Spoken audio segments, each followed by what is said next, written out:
ഇവർ നല്ല ദൂരമായി നല്ല സ്പേസിലാണ് നിർത്തിയിരുന്നത്. ഇവരോട് ഒന്നും സീരിയൽ അഭിനയിച്ചിട്ടില്ലേ?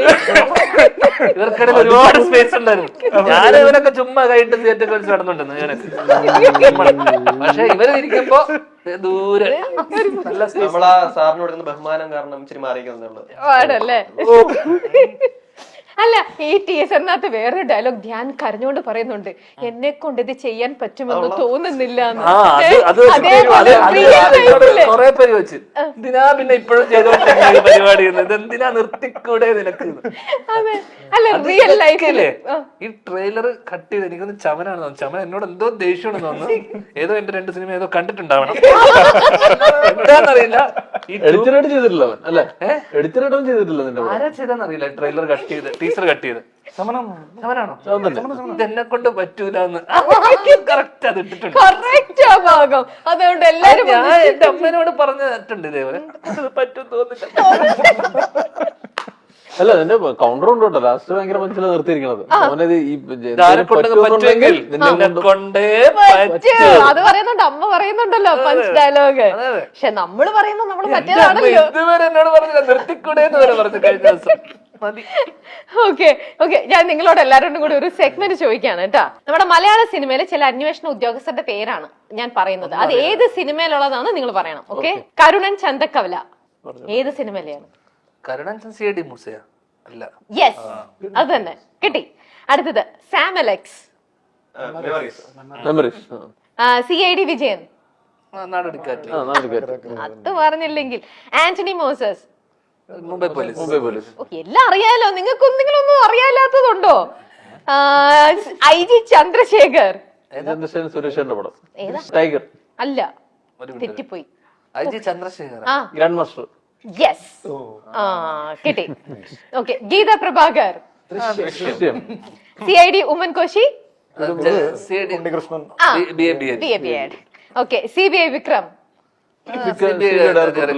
സുരേഷന്റെ CBI series. അത്രേ ഉള്ളൂ, തീർന്നു. സെഗ്മെന്റിലെ ചോദ്യം തീർന്നു. കുട്ടികൾക്കെല്ലാം അറിയാം, ഒരെണ്ണം മാത്രമേ കുറച്ച് കഷ്ടപ്പെട്ടുള്ളൂ. ഓക്കെ, ഇനി റോണി ഒരു സ്ക്രിപ്റ്റ് റൈറ്ററും കൂടിയാണല്ലോ താങ്കൾ. ഭയങ്കര സീരിയസ് ആയിട്ട് അല്ല, ആ ഒരു പടമാണെങ്കിലും ആ പടം ചർച്ച ചെയ്യപ്പെട്ട സിനിമ തന്നെയാണ്. അതുപോലെ സിനിമ ചെയ്തു കഴിഞ്ഞിട്ട് ഓരോ സ്ക്രിപ്റ്റ് വരുമ്പോഴും എപ്പോഴും ആ ഒരു സ്ക്രിപ്റ്റ് ഞാൻ എഴുതിയ പോലെ ഇല്ല, അല്ല എഴുത്തുകാരില്ല. എന്നിട്ടില്ലേ പറമ്പത്ത് പോയിട്ട് അത് എടുത്തിട്ട് ഞാൻ കൊള്ളാട്ടോ തിരിച്ചു കൊണ്ടെന്ന് വിളിച്ചിട്ട് പടമൊന്നും ഇല്ലാതാകുമ്പോ വിളിക്കും. അങ്ങനെ വെളുത്ത് കളഞ്ഞതാണിത്. ഓടിപ്പോയി പിടിച്ചിട്ട് ഹലോ എന്താണ് സത്യാവസ്ഥ? കാരണം അജാതി സാധനം എഴുതി വെച്ചിരിക്കുന്നത് സത്യമല്ലേ? അതിനൊന്നും പറയാൻ അഭിപ്രായ വ്യത്യാസമില്ല. ഇനി എഴുതുന്ന സിനിമയിൽ ധ്യാന സ്ഥലവും സ്പേസ് ഉണ്ടാവോ? എനിക്ക് വേണ്ടി ഒരു കഥാപാത്രം എഴുതിയെന്നാ പറഞ്ഞേ. ആ കഥാപാത്രമേ പടത്തിലില്ല. മമ്മൂക്കയുടെ ഇൻട്രോ സീനിൽ സ്റ്റേഷനിലെ സീക്വൻസിൽ ഇൻസ്പെക്ടറിന്റെ ക്യാരക്ടർ കുറച്ചുകൂടി വലുതായിരുന്നു.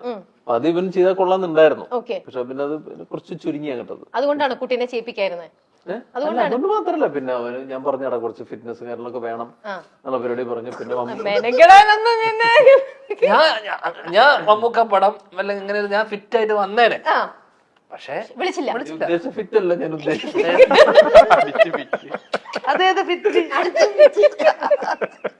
കഥാപാത്രം അടിച്ച് ഫിറ്റ് ആയിട്ടുള്ള ഇതിന്റെ പേരില് വാശിക്ക് ഞാൻ ഫിറ്റ് ആയിട്ടൊരു പടം ചെയ്യും. അത് എഴുതിയിട്ട് അതിൽ ഇദ്ദേഹത്തിന് ഞാൻ അഭിനയിപ്പിക്കും. എന്റെ അസിസ്റ്റന്റ് ആയിട്ട് ഫിറ്റല്ലേ സാർ, ഡയലോഗും കൊടുക്കും. സാർ ഇപ്പൊ ഫിറ്റാണ്. അല്ല, ഞാനിപ്പോ ഈ മെയ് മാസം കഴിഞ്ഞ അഭിനയത്തിൽ നിന്ന് ബ്രേക്ക് എടുക്കുന്നു, സൂപ്പർ സ്റ്റാറിനെ ഡയറക്ട് ചെയ്യാൻ പോണോന്നൊക്കെ പറഞ്ഞ സത്യമാണോ?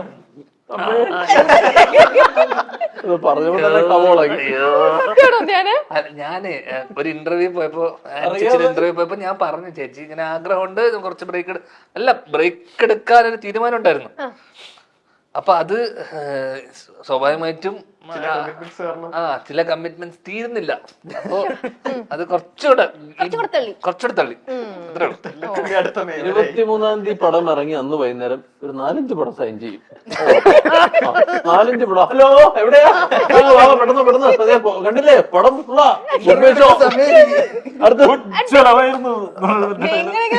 സിനിമ നിങ്ങൾ കഥയൊക്കെ എഴുതി ആ ബ്രദർ വന്ന് ഡയറക്ട് ചെയ്യാനും ഒക്കെ നോക്കുമ്പോഴത്തേക്ക് ധ്യാനം നോക്കിക്കഴിഞ്ഞാൽ അഭിനയിക്കാൻ സമയം ഉണ്ടാവില്ല ധ്യാനിന് അല്ലേ? ഇവർ 5 കൊല്ലം കൂടും 10 കൊല്ലം കൂടുമ്പോ ഒരുപാട് എടുത്തു. അപ്പോഴൊക്കെ ഞാൻ ചിലപ്പോ സിജണ്ണ പോലെ പാനിന്തിനൊക്കെ അയക്കുകയാണ്. 19-ാം നൂറ്റാണ്ട് തെലുങ്കിൽ റിലീസാ. ഞാൻ അറിയാതൊന്ന് പറഞ്ഞു പോയി ഇവന്റെ അടുത്ത്. ഇപ്പൊ തന്നെ പാനിന്റിനാക്കി. ഇപ്പൊ ഇതാ 18, 17 പുറകിലോട്ട് വരല്ലേ. ഇവന് ഫിറ്റ് ആണെങ്കിൽ പിന്നെ എനിക്ക് പാനിന്തിനായാലും കാരണം നമ്മൾ എത്രയോ പീരീഡ് അടുത്ത കാലത്ത് പീരീഡ് പടങ്ങൾ കണ്ടിട്ടുണ്ട്. കൊച്ചുണ്ണി അല്ലെങ്കിൽ അതൊക്കെ ആയിരുന്നു.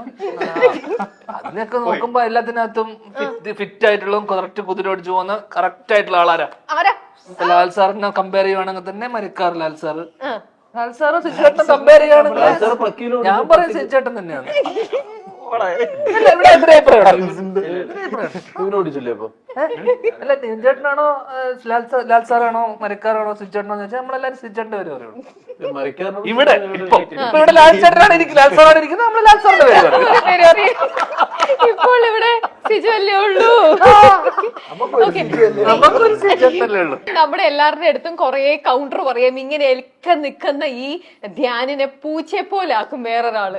വീട്ടിലേക്ക് ചെന്ന് കഴിയുമ്പോൾ ആ കുട്ടിക്കുറുമ്പി അവളാണത്ര ധ്യാനിനെ വരച്ച വരൽ നിർത്തി ഡെയിലി ശകാരിക്കും എന്നൊക്കെ കേൾക്കുന്നുണ്ട്. അത്രയ്ക്കൊക്കെ കുറുമ്പി അവള്. അച്ഛന്റെ മോൾ തന്നെയാണോ? അച്ഛന്റെ മോളല്ലാത്തോണ്ടാണല്ലോ ശകാരിക്കുന്നത്. അവളുടെ വഴിക്ക് ഞാൻ എന്റെ വഴിക്ക്. നമ്മളെ കണ്ടുമുട്ടുമ്പോൾ ഒരു ചെറിയ തർക്കം ഉണ്ടാവും. എന്താണ് നടന്നോ എന്നൊക്കെ പറഞ്ഞ് അവളുടെ മുന്നിൽ ജയിക്കാൻ പറ്റുമോ ധ്യാനിന്? വലിയ പാടാ. ഇന്നത്തെ ജനറേഷനില് എനിക്ക് ഇവന്റെ മുന്നിൽ തന്നെ ജയിക്കാൻ പറ്റുന്നില്ല. ഇവരോട് സംസാരിച്ചോണ്ടിരിക്കുമ്പോ എന്തൊരു എനർജിയും എന്തൊരു രസമാണ്. പക്ഷെ നമുക്ക് നിങ്ങൾക്ക് ബാക്ക് ടു ബാക്ക് അടുത്ത ഇന്റർവ്യൂസ് ഒക്കെ കൊടുക്കാനുള്ളത് കൊണ്ടും നമുക്ക് ടൈം ഇല്ലാത്തത് കൊണ്ടും നമുക്ക് ഇവിടെ വൈൻഡപ്പ് ചെയ്യാം. എന്തായാലും ഡിറ്റക്റ്റീവ് ഉജ്വലൻ നമുക്ക് തിയേറ്ററിൽ പോയി കണ്ടിട്ട് ഡേറ്റ് ചെറിയ ചേഞ്ച് ഉണ്ട്. മെയ് 16 നമ്മള് ഒരു വീക്ക് പുഷ് ചെയ്തിട്ട് 23 ആക്കിയിട്ടുണ്ട്. 23. ഓക്കെ, അത് ഫിക്സ് ചെയ്തു. ഓക്കെ, അപ്പൊ നമുക്ക് ആ 23 തിയേറ്ററിൽ പോയിട്ട് ഉജ്വലൻ കാണാം. അപ്പൊ എല്ലാവർക്കും all the best, wishing all the best. അപ്പൊ കാണാം. Thank you.